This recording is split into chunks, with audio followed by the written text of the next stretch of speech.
I'm Randall Bellows from Chicago. Thank you for this marathon question and answer period. We enjoy it, thanks. My question is on the security business, Wall Street firms in general, and specifically what you feel about Salomon at this time. Thank you. Well, we know more about the security business than we knew 10 years ago, and it is a tough business to manage. There's a lot of money made in the business, and then throughout Wall Street, I'm talking about. There's very big sums of money made, and then the question is, how does it get divided up between the institution and the people there? And you get to this question. I've often used the analogy of, would you rather, if you're an investor and you get a chance to buy the Mayo Clinic, that is one sort of an investment, and if you get a chance to buy the local brain surgeon, that's another one. You buy the local brain surgeon and his practice for X millions of dollars, and the next day, what do you own?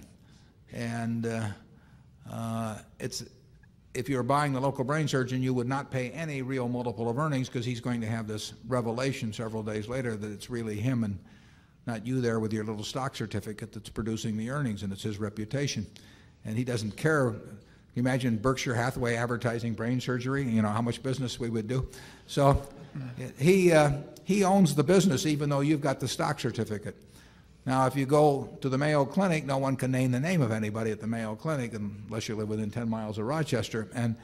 And there the institution has the power. Now, it has to keep quality up and do all the things that an institution has to do.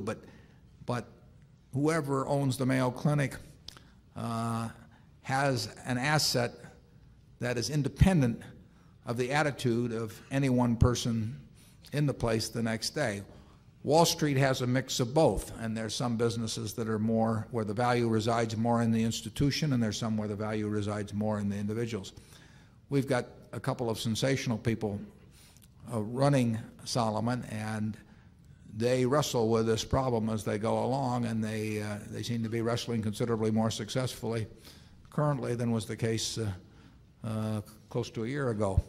But it is not an easy business to run, and it's not an easy business to predict unless you have a business that's very institutional in character, and there aren't many of those in Wall Street. Zone 6.